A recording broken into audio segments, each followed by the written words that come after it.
সরাসরি চোখ রাখবো প্রধানমন্ত্রীর জনসভায়। हमारे इस राज्य के सभापति और हमारे केंद्र में शिक्षा प्रतिमंत्री और इस उत्तर पूर्व के विकास के मंत्री श्री सुकांतो मजुमदार जी को खदा के द्वारा सम्मानित करने के लिए आह्वान करता हूं। साथ ही हमारे पश्चिम बंगाल के लड़ाकू नेता और पश्चिम बंगाल विधानसभा के विरोधी दल के नेता सम्माननीय शुभेंदु अधिकारी जी को, हमारे आदरणीय प्रधानमंत्री जी को सम्मान करने के लिए आह्वान करता हूं।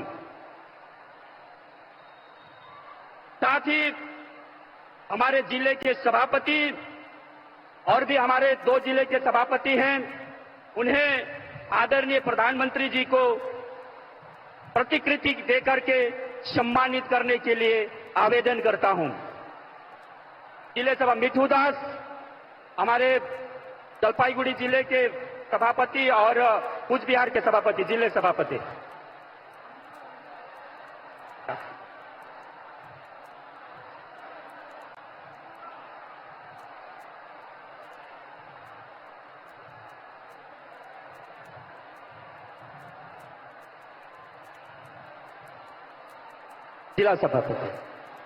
जिला सभापति हमारे 3 जिले के जिला सभापति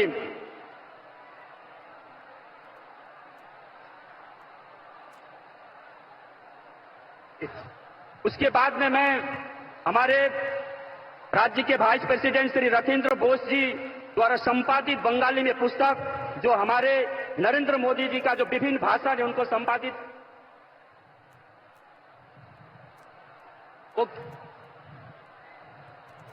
वह पुस्तक देने के लिए मैं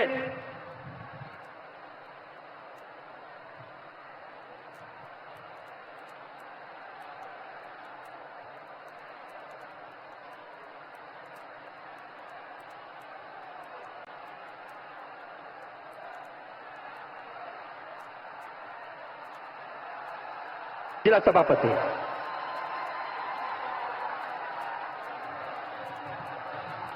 एमपी द्वारा, हमारे जितने भी सम्मान्य एमपी हैं, एमपी के द्वारा हमारे जो उत्तर बंगाल के जो हाथी हैं, हाथी से सम्मानित करने के लिए मैं आवेदन करता हूं।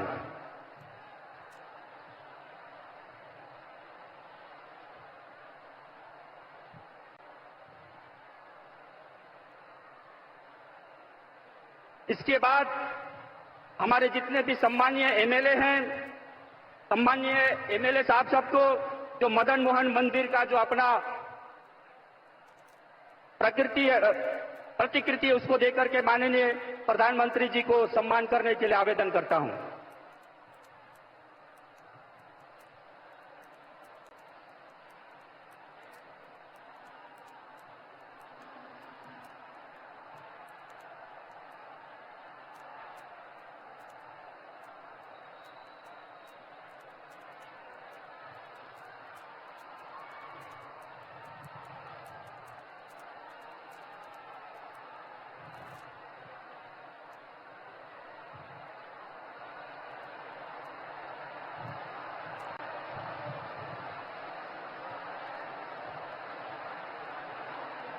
मैं अभी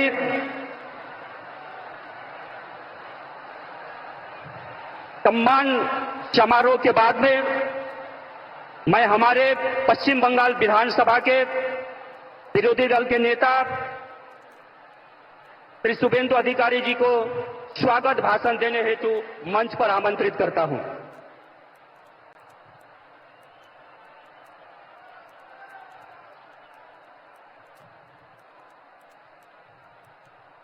भारत माता की, भारत माता की जय श्री राम, जय जय श्री राम। সমবেত দেশপ্রেমিক রাষ্ট্রবাদী অপরূপ সুন্দরী ডুয়ার্স তরাই আলিপুর দুয়ার সহ উত্তরবঙ্গের গণদেবতা জনতা জনার্দন, আমরা আজকে পেয়েছি বিশ্বের সর্বশ্রেষ্ঠ নেতা, ভারতবর্ষের সর্বশ্রেষ্ঠ প্রধানমন্ত্রী, যে প্রধানমন্ত্রী 100 কিলোমিটার ভিতরে ঢুকে জঙ্গিদের নাম নিশান মিটিয়ে দিয়েছেন। যশস্বী প্রধানমন্ত্রী नरेंद्र मोदी जी जिंदाबाद। मोदी जी संघर्ष करो, मोदी जी संघर्ष करो। अंदर घुस के मारा कान। আমাদের মধ্যে উপবিষ্ট আছেন রাজ্যের সভাপতি, ভারত সরকারের রাষ্ট্রমন্ত্রী সম্মানীয় ডক্টর সুকান্ত মজুমদার, ভারতীয় জনতা পার্টির পশ্চিমবঙ্গের ইনচার্জ সাধারণ সম্পাদক মহামন্ত্রী সুনীল বানসালজি, সহপ্রভারী অমিত মালভিয়াজি, মাননীয় সাংসদগণ, মাননীয় বিধায়কবৃন্দ, মাননীয় জেলা সভাপতিবৃন্দ, আমি সম্মানিত মঞ্চ সকলকে যথাযথ শ্রদ্ধা জানাই। মাননীয় প্রধানমন্ত্রীর কথা শোনার জন্য এসেছি আমরা। আমি কিছুদিন আগে উত্তরবঙ্গের বানারহাট এবং শিলিগুড়িতে তেরঙ্গা যাত্রায় অংশগ্রহণ করেছি। তাই মাননীয় প্রধানমন্ত্রীকে বসিয়ে রেখে আমি দীর্ঘ বক্তব্য রাখতে চাই না। আমি শুধু আপনাদের কাছে আবেদন করব, এই উত্তরবঙ্গ সহ গোটা পশ্চিমবঙ্গকে গত 14 বছর ধরে যারা লুট করেছে, যারা দুর্নীতি করেনি এমন কোন জায়গা নেই, যারা পশ্চিমবঙ্গে তোষণের রাজনীতি ভয়ঙ্করভাবে করছে, এই ভ্রষ্টাচারী তৃণমূল কংগ্রেস, হিন্দু বিরোধী তৃণমূল কংগ্রেস সরকারকে আগামী কয়েক মাস পরে বিধানসভা ভোটে আমাদের ছুঁড়ে ফেলে দিয়ে পশ্চিমবঙ্গে নরেন্দ্র মোদীজির আশীর্বাদ ধন্য একটি রাষ্ট্রবাদী সরকার তৈরি করার শপথ এই পরিবর্তন সংকল্প র্যালি থেকে নিতে হবে। উত্তরবঙ্গে প্রকৃতি মা 3টে জিনিস দিয়েছিল, মমতা ব্যানার্জির সরকার 3টেই ধ্বংস করেছে। অপরূপ নদী আজ ধ্বংস, বালি সিন্ডিকেট, পাথরের সিন্ডিকেট। অরণ্য আজকে শেষ, তরাই ডুয়ার্সের কোন গাছ নেই, শেষ করে দিয়েছে এরা।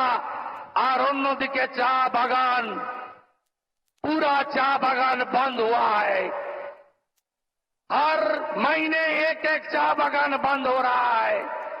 चा बागान का मजदूर बंगाल छोड़ के केरला और असम जा रहा है। इसलिए ये भ्रष्टाचारी तृणमूल कांग्रेस सरकार, ये तुष्टीकरण की सरकार, ये हिंदू विरोधी सरकार, इसको उखाड़ फेंकने का काम अगले चुनाव में करना पड़ेगा। बंगाल के हित में नहीं, देश हित में करना पड़ेगा। ममता बनर्जी सरकार बीएसएफ के 540 किलोमीटर সীমান্তে জমি দেয়নি। মমতা ব্যানার্জি সরকারের আমলে ধর্মীয় উৎপীড়নের কারণে যে হিন্দুরা পলায়ন করতে বাধ্য হচ্ছে অন্য দেশ থেকে, তাদেরকে অত্যাচার করা হচ্ছে, আর রোহিঙ্গা মুসলমান ঘুষপেটিদের তাদেরকে জামাই আদর করে পশ্চিমবঙ্গে রাখা হচ্ছে। তাই পশ্চিমবঙ্গে আগামী দিন চাই বিজেপি সরকার, পশ্চিমবঙ্গে আগামী दिन চাই नरेंद्र मोदी जी आशीर्वाद धন্য सरकार। हरियाणा का जीत हमारी है, अभी बंगाल का बारी है। महाराष्ट्र के जीत हमारी है, अभी बंगाल का बारी है। दिल्ली के जीत हमारी है, अभी बंगाल का बारी है। बिहार का जीत भी हमारी होगा, उसके बाद बंगाल का बारी आएगा। बंगाल को जिताना चाहिए। डॉक्टर श्यामा प्रसाद मुखार्जी পশ্চিমবঙ্গকে ভারতে রেখে দিয়ে গেছেন। আজকে দেশ হিতে বাংলাকে বাঁচাতে হবে মমতা ব্যানার্জি আর তার ভাতিজার সরকারকে উপড়ে ফেলতে হবে। এটাই হোক আজকে পরিবর্তন সংকল্প র্যালি থেকে আমাদের শপথ। আপনাদের সবাইকে আমি আমার অন্তর থেকে নমস্কার, ধন্যবাদ, অভিনন্দন জানাই। নানা ভাষা, নানা মত, নানা পরিধান, বিবিধের মাঝে দেখো মিলন মহান। কে নেই আজকে? নেপালিরা এসেছেন, রাজবংশীরা এসেছেন, মতুয়ারা এসেছেন। কে নেই আজকে? আদিবাসীরা এসেছেন। এই বিরাট সভা প্রমাণ করছে বাংলা মোদিজির সাথে আছে, বাংলা মোদিজির সাথে আছে, বাংলা মোদিজির সাথে আছে। এই বাংলায় 3 জনকে পহেলগাঁয়ে খুন করা হয়েছে, ধর্ম দেখে খুন করা হয়েছে। তার বদলা যদি কেউ নিয়ে থাকেন তার নাম নরেন্দ্র দামোদর দাস মোদি। মোদি মোদি মোদি মোদি মোদি মোদি। ভারত মাতা কি, ভারত মাতা কি।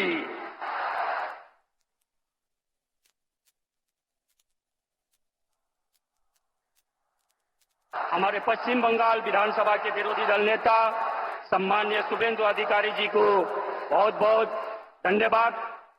मैं इसके बाद हमारे पश्चिम बंगाल के बीजेपी के सभापति एवं भारत सरकार में शिक्षा प्रतिमंत्री और उत्तर पूर्व मंत्रालय के प्रतिमंत्री डॉक्टर सुकांतो मजुमदार को आप सभी को संबोधन हेतु आमंत्रित करता हूं।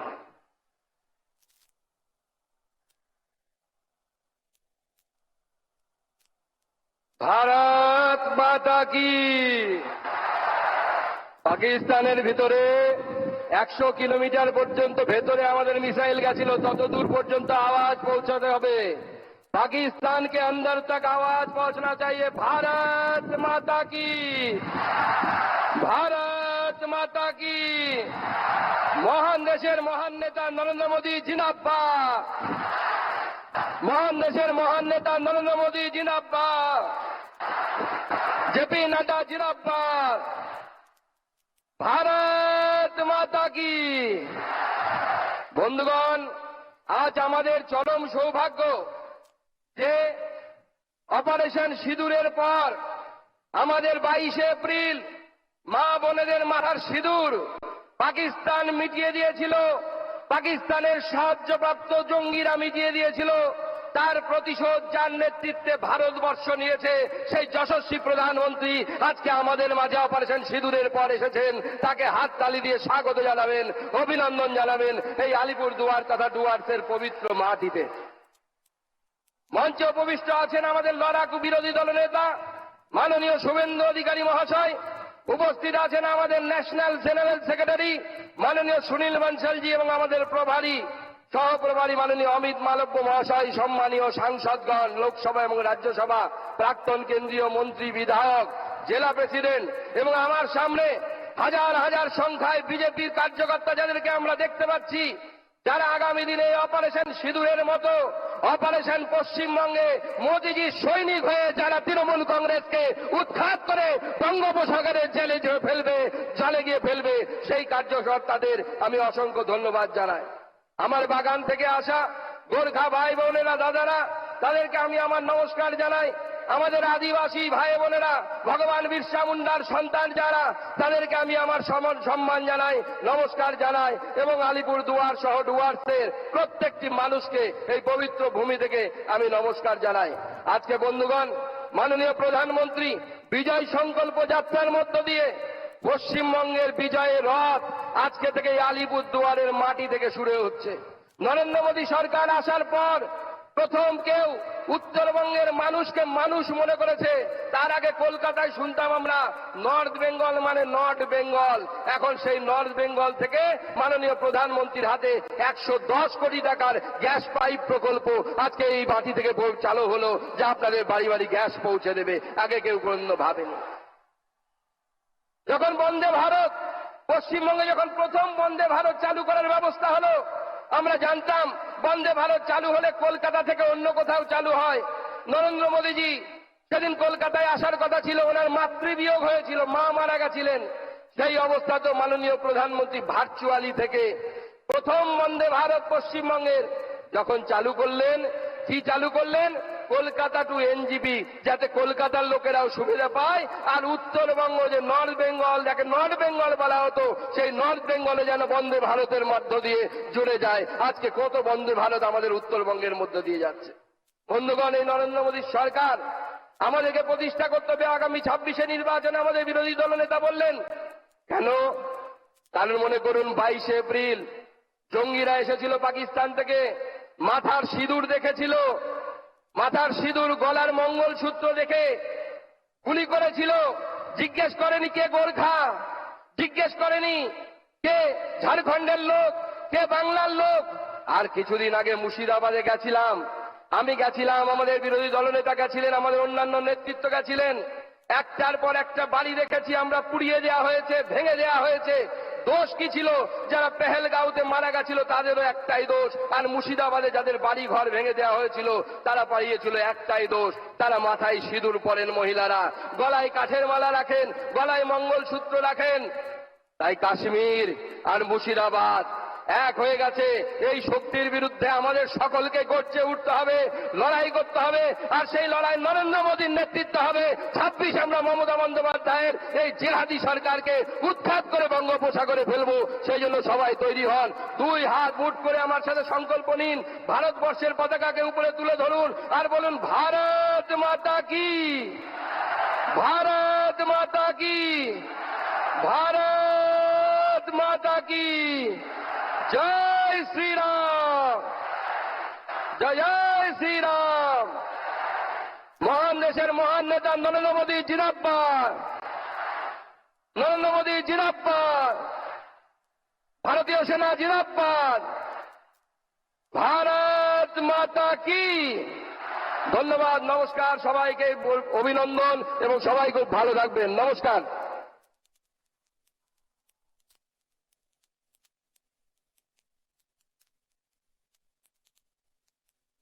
डॉक्टर श्री सुकान्त मजुमदार महाशय के अनेक अनेक धन्यवाद। अब तपाईहरु यहाँ बसिरहनु भएको छ, हाम्रो प्रधानमन्त्रीज्यूलाई सुन्नुको लागि।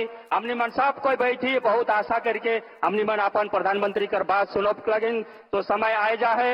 हाम्रा सकले अधीर आग्रह बसिया छी। तो विश्व के अमेरिका जैसे देश हमारे प्रधानमंत्री जी को बॉस कहते हैं, रसिया जैसे देश हमारे प्रधानमंत्री जी को अच्छे दोस्त कहते हैं। ऐसे हमारे परम आदरणीय श्री नरेंद्र मोदी जी को हमारे यहाँ पर जितने भी विभिन्न क्षेत्र से आए हुए जितने भी यहाँ पर समागम हुए हैं, उन आप सभी को संबोधित करने हेतु परम आदरणीय श्री नरेंद्र मोदी जी को, हमारे देश के यशस्वी प्रधानमंत्री जी को मैं मंच पर आमंत्रित करता हूँ।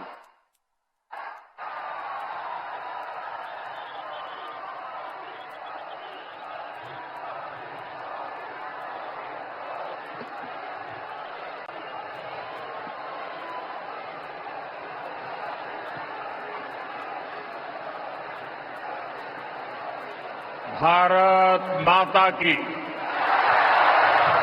भारत माता की जय जोहार। नमस्कार। बोरोरा आमार प्रणाम नेबेन, छोटोरा भालोबाशा। आप इतनी विशाल संख्या में यहां हमें आशीर्वाद देने आए हैं, मैं हृदय से बंगाल की जनता का अभिनंदन करता हूं। आज एवरेस्ट डे भी है। आज के दिन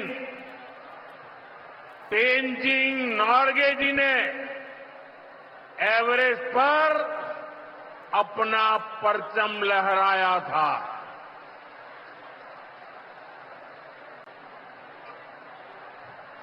उनके सम्मान में हम भी अपना तिरंगा फहराएंगे।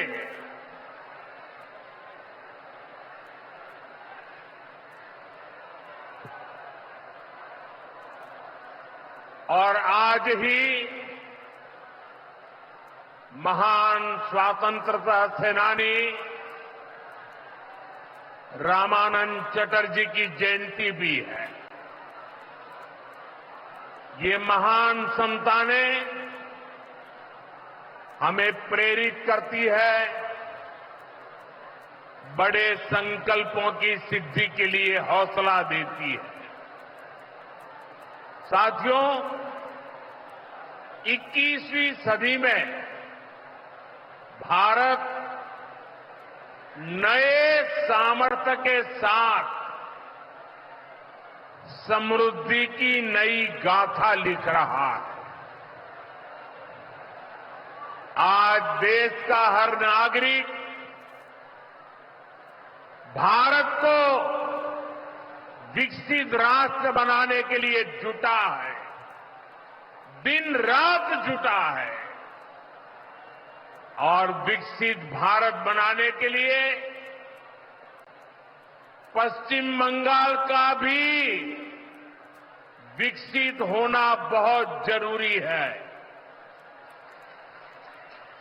और इसलिए पश्चिम बंगाल को भी नई ऊर्जा के साथ जुटना है। बंगाल को फिर उसी भूमिका में आना होगा जो कभी यहां की पहचान थी। इसके लिए जरूरी है कि पश्चिम बंगाल फिर से नॉलेज का, ज्ञान विज्ञान का केंद्र बने। बंगाल मेक इन इंडिया का एक बहुत बड़ा सेंटर बने। बंगाल देश में पोर्ट लेड डेवलपमेंट को गति दे। बंगाल अपनी विरासत पर गर्व करते हुए, उसे संरक्षित करते हुए तेज गति से आगे बढ़े। साथियों, केंद्र की भाजपा सरकार इसी संकल्प के साथ काम कर रही है। भाजपा पूर्वोदय की नीति पर चल रही है। बीते दशक में बीजेपी सरकार ने यहां के विकास के लिए हजारों करोड़ों का निवेश किया है। अब से कुछ देर पहले यहां सिटी गैस डिस्ट्रीब्यूशन नेटवर्क का शुभारंभ भी हुआ है। केंद्र सरकार के प्रयासों से ही कल्याणी एम्स बना है। न्यू अलीपुरद्वार और न्यू जलपाईगुड़ी जैसे रेलवे स्टेशनों का पुनर्विकास किया जा रहा है। बंगाल की व्यापारिक गतिविधियों को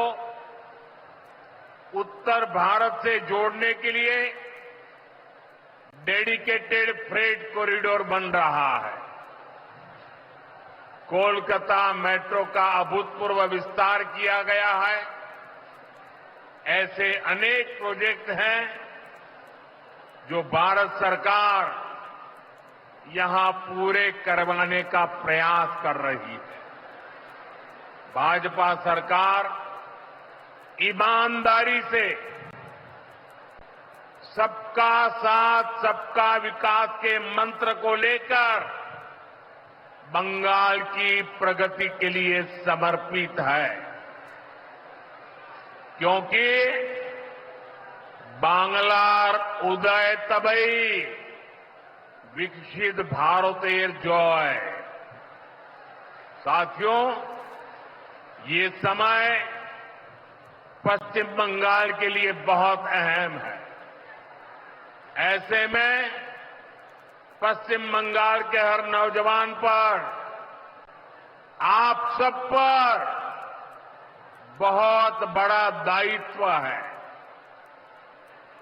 आप सबने मिलकर के बंगाल का भविष्य तय करना है। आज पश्चिम बंगाल एक साथ कई संकटों से घिरा हुआ है। एक संकट समाज में फैली हिंसा और अराजकता का है। दूसरा संकट माताओं बहनों की असुरक्षा का है, उन पर हो रहे जघन्य अपराधों का है।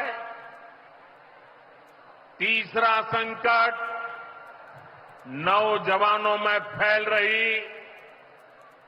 घोर निराशा का है, बेतहासा बेरोजगारी का है। चौथा संकट घनघोर करप्शन का है। यहां की सिस्टम पर लगातार कम होते जनविश्वास का है। और पांचवा संकट गरीबों का हक छीनने वाली सत्ताधारी पार्टी की स्वार्थी राजनीति का है। साथियों, यहां मुर्शिदाबाद में जो कुछ हुआ, मालदा में जो कुछ हुआ, वो यहां की सरकार की निर्ममता का उदाहरण है। दंगों में गरीब माताओं बहनों की जीवन भर की पूंजी राख कर दी गई। तुष्टीकरण के नाम पर गुंडागिर्दी को खुली छूट दे दी गई। जब सरकार चलाने वाले एक पार्टी के लोग, विधायक, कॉरपोरेटर ही लोगों के घरों को चिन्हित करके जलाते हैं और पुलिस तमाशा देखती है, तो उस भयावह स्थिति की कल्पना की जा सकती है। मैं बंगाल की भद्र जनता से पूछता हूं, क्या सरकारें ऐसे चलती हैं? यही भावे छोड़कर चलेगी? साथियों, बंगाल की जनता पर हो रहे इन अत्याचारों से यहां की निर्मम सरकार को कोई फर्क नहीं पड़ता। यहां बात बात पर कोर्ट को दखल देना पड़ता है। बिना कोर्ट के बीच में आए कोई भी मामला सुलझता ही नहीं है। बंगाल की जनता को अब टीएमसी सरकार के सिस्टम पर भरोसा नहीं है। यहां की जनता के पास अब सिर्फ कोर्ट का आसरा ही है।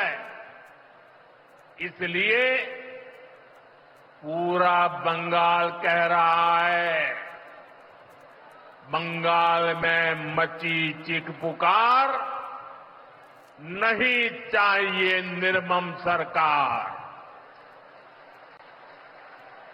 বাংলার চিৎকার লাগবে না, निर्मम सरकार। साथियों, भ्रष्टाचार का सबसे बुरा असर नौजवानों पर पड़ता है, गरीब और मिडिल क्लास परिवारों पर होता है। भ्रष्टाचार कैसे चारों तरफ बर्बादी लाता है, ये हमने टीचर भर्ती घोटाले में देखा है। टीएमसी सरकार ने अपने शासनकाल में हजारों टीचर्स का फ्यूचर बर्बाद कर दिया, उनके परिवारों को तबाह कर दिया, उनके बच्चों को असहाय छोड़ दिया। टीएमसी के घोटालेबाजों ने सैकड़ों गरीब परिवार के बेटे बेटियों को अंधकार में धकेल दिया है। ये सिर्फ कुछ हजार टीचर्स के भविष्य के साथ खिलवाड़ नहीं है, बल्कि पश्चिम बंगाल के पूरे एजुकेशन सिस्टम को बर्बाद किया जा रहा है। टीचर्स के अभाव में लाखों बच्चों का भविष्य दांव पर है। इतना बड़ा पाप टीएमसी के नेताओं ने किया है। हद तो ये है कि ये लोग आज भी अपनी गलती मानने को तैयार नहीं है। उल्टा देश की अदालत को, न्यायपालिका को, कोर्ट को दोषी ठहराते हैं।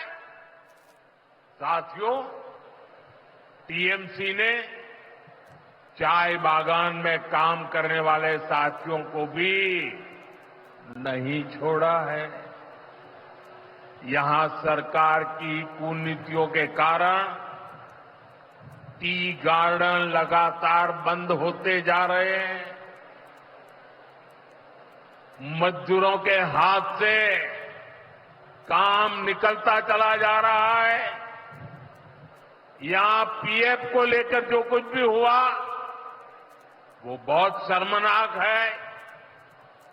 ये गरीब मेहनतकश लोगों की कमाई, उस पर डाका डाला जा रहा है। टीएमसी सरकार इसके दोषी लोगों को बचाने की कोशिश कर रही है। और मैं बंगाल के मेरे भाई बहन आपको विश्वास दिलाने आया हूं, भाजपा ये नहीं होने देगी।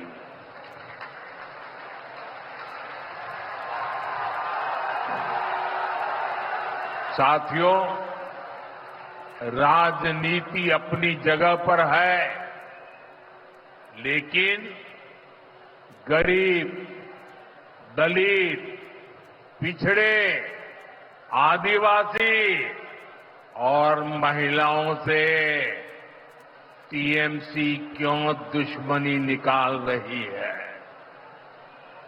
पश्चिम बंगाल के गरीब, एससी, एसटी, ओबीसी के लिए जो भी योजनाएं देश में चल रही है, उनमें से बहुत सारी योजनाएं यहां लागू ही नहीं होने दी जा रही है।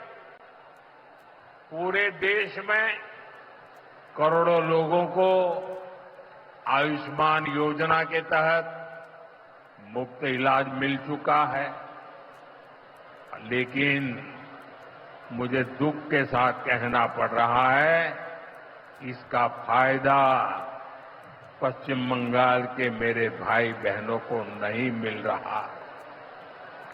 पश्चिम बंगाल का कोई साथी अगर दिल्ली, बेंगलुरु, चेन्नई गया है, उसको वहां मुफ्त इलाज नहीं मिल पाता है, क्योंकि निर्मम सरकार ने बंगाल के अपने लोगों को आयुष्मान कार्ड देने ही नहीं दिया।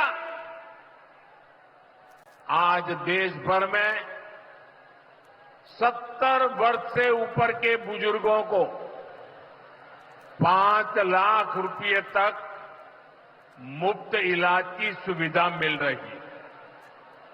मैं तो चाहता हूं कि पश्चिम बंगाल में भी 70 वर्ष से ऊपर के सभी बुजुर्गों को मुफ्त इलाज की सुविधा मिले, लेकिन टीएमसी सरकार ये नहीं करने दे रही है। केंद्र की बीजेपी सरकार देश भर में गरीब परिवारों को पक्के घर बनाकर दे रही है, लेकिन पश्चिम बंगाल में लाखों परिवारों का घर नहीं बन पा रहा है, क्योंकि टीएमसी के लोग इसमें भी गरीब के पास से कट और कमीशन की मांग कर रहे हैं। आखिर टीएमसी सरकार आप लोगों को लेकर इतनी निर्मम क्यों है? साथियों, यहां की निर्मम सरकार के जितने उदाहरण दो वो कम है। पश्चिम बंगाल में बहुत बड़ी संख्या में हमारे विश्वकर्मा भाई बहन हैं। ये लोग हाथ के हुनर से अनेक प्रकार के काम करते हैं। इनके लिए पहली बार भाजपा सरकार विश्वकर्मा योजना लाई है। इसके तहत देश के लाखों लोगों को ट्रेनिंग मिली है, पैसा मिला है, नए टूल मिले हैं, आसान ऋण मिला है, लेकिन पश्चिम बंगाल में 8 लाख एप्लीकेशन अभी भी लटकी पड़ी है। निर्मम सरकार उस पर बैठ गई है, क्योंकि टीएमसी सरकार इस योजना को भी लागू नहीं कर रही है। साथियों, टीएमसी सरकार की मेरे आदिवासी भाई बहनों से भी दुश्मनी कुछ कम नहीं है। देश में पहली बार जनजातियों में भी सबसे पिछड़ी जनजातियों के लिए पीएम जनमन योजना बनाई गई है। पश्चिम बंगाल में बहुत बड़ा आदिवासी समाज है।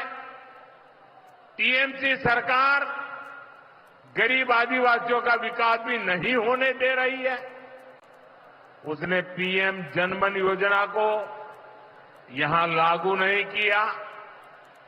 टीएमसी हमारे आदिवासी समाज को भी वंचित ही रखना चाहती है। साथियों, टीएमसी को आदिवासी समाज के सम्मान की परवाह नहीं है। 2022 में जब एनडीए ने एक आदिवासी महिला को राष्ट्रपति उम्मीदवार बनाया तो सबसे पहले विरोध करने वाली पार्टी टीएमसी थी। बंगाल के आदिवासी इलाकों की उपेक्षा भी यही दिखाती है कि इन्हीं आदिवासी समाज से टीएमसी वालों को कोई लगाव नहीं है, कोई लेना देना नहीं। साथियों, कुछ दिन पहले दिल्ली में नीति आयोग की गवर्निंग काउंसिल की बहुत महत्वपूर्ण बैठक हुई। ये एक अहम मंच होता है जहां देश भर के मुख्यमंत्री मिलकर विकास पर चर्चा करते हैं, लेकिन अफसोस की बात है कि इस बार बंगाल सरकार इस बैठक में मौजूद ही नहीं रही। दूसरे गैर भाजपा शासित राज्य आए, सभी दल के नेता आए, हमने साथ बैठकर चर्चा की, लेकिन टीएमसी को तो सिर्फ और सिर्फ 24 घंटा पॉलिटिक्स करना है और कुछ करना ही नहीं है।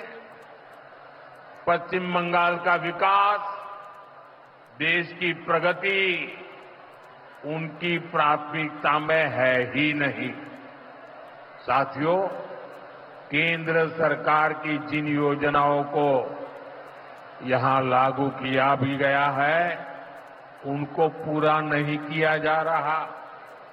पीएम ग्राम सड़क योजना के तहत पश्चिम बंगाल के गांवों के लिए 4000 किलोमीटर की सड़कें स्वीकृत की गई। इनको पिछले साल तक पूरा हो जाना था। 4000 किलोमीटर तो छोड़िए, यहां 400 किलोमीटर सड़कें भी नहीं बन पाई है। साथियों, इंफ्रास्ट्रक्चर के काम से सुविधाएं भी बनती है और रोजगार भी बनते हैं, लेकिन हालत ये है कि पश्चिम बंगाल में 16 बड़े इंफ्रास्ट्रक्चर प्रोजेक्ट यहां की सरकार अटकाए हुए है। ये 90,000 करोड़ रुपए से अधिक के प्रोजेक्ट हैं।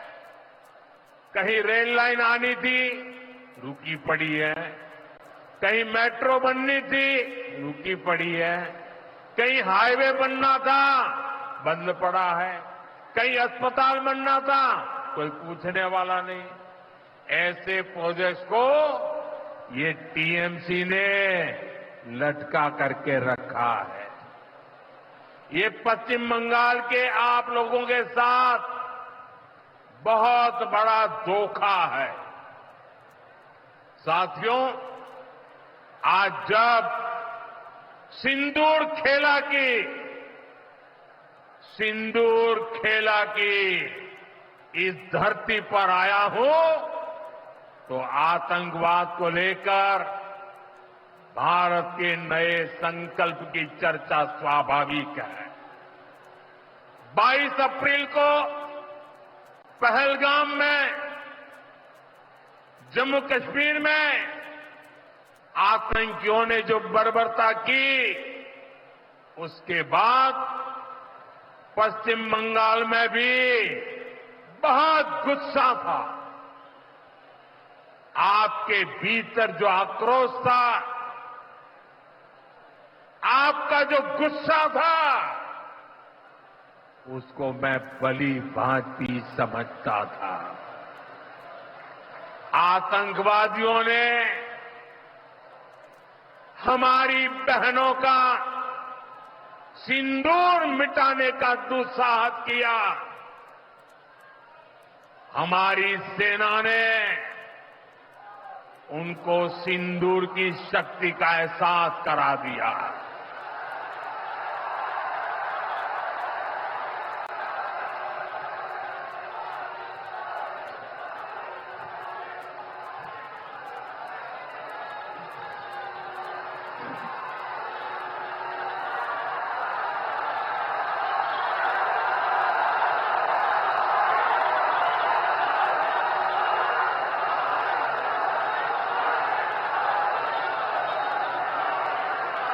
हमने आतंक के उन ठिकानों को तबाह किया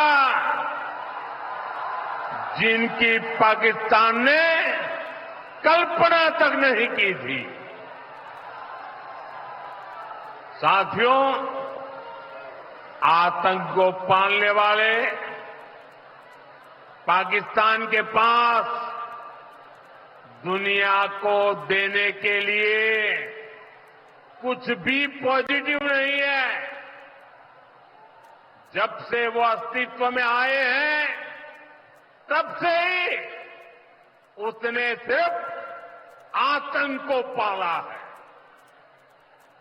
1947 में बंटवारे के बाद से ही उसने भारत पर आतंक के हमला किया। कुछ सालों के बाद उसने यहां पड़ोस में आज के बांग्लादेश में जो आतंक फैलाया,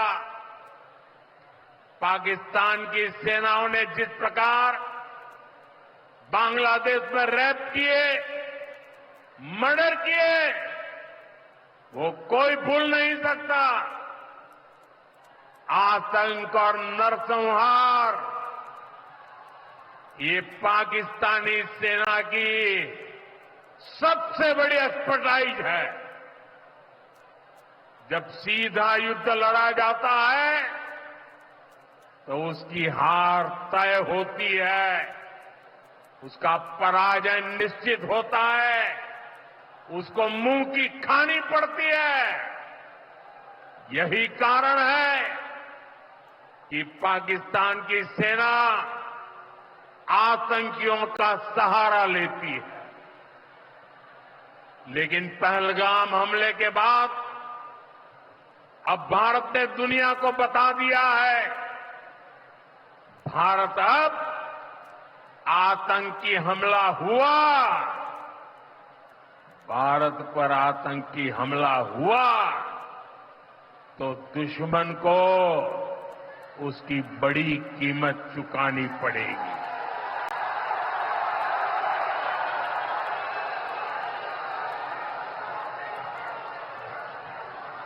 और पाकिस्तान समझ ले, 3 बार घर में घुस करके मारा है तुम्हें।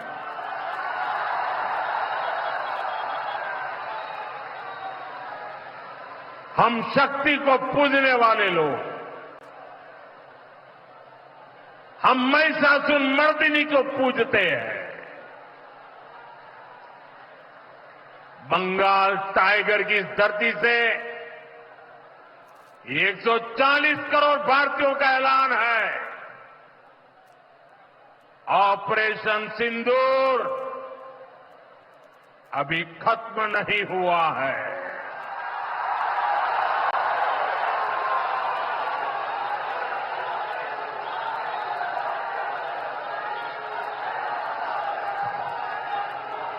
साथियों, पश्चिम बंगाल को अब हिंसा की, तुष्टीकरण की, दंगों की, महिला अत्याचार की, घोटालों की राजनीति से मुक्ति चाहिए।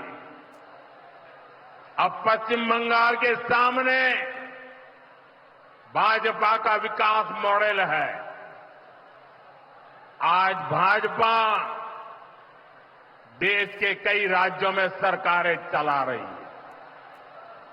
देश के लोग बार बार भाजपा को अवसर दे रहे हैं। पड़ोस में असम हो, त्रिपुरा हो या फिर ओडिशा, यहां भाजपा सरकारें तेजी से विकास कार्यों में जुटी है।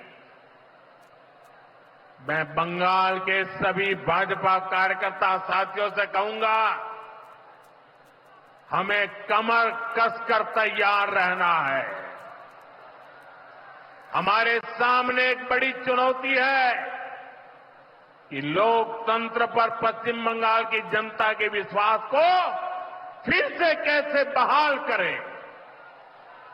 हमें पश्चिम बंगाल के हर परिवार को सुरक्षा की, सुशासन की और समृद्धि की गारंटी देनी है।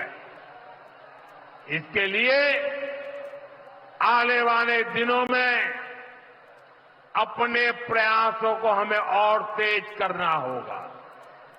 साथियों, विकसित भारत बनाने के लिए पश्चिम बंगाल का तेज विकास बहुत जरूरी है।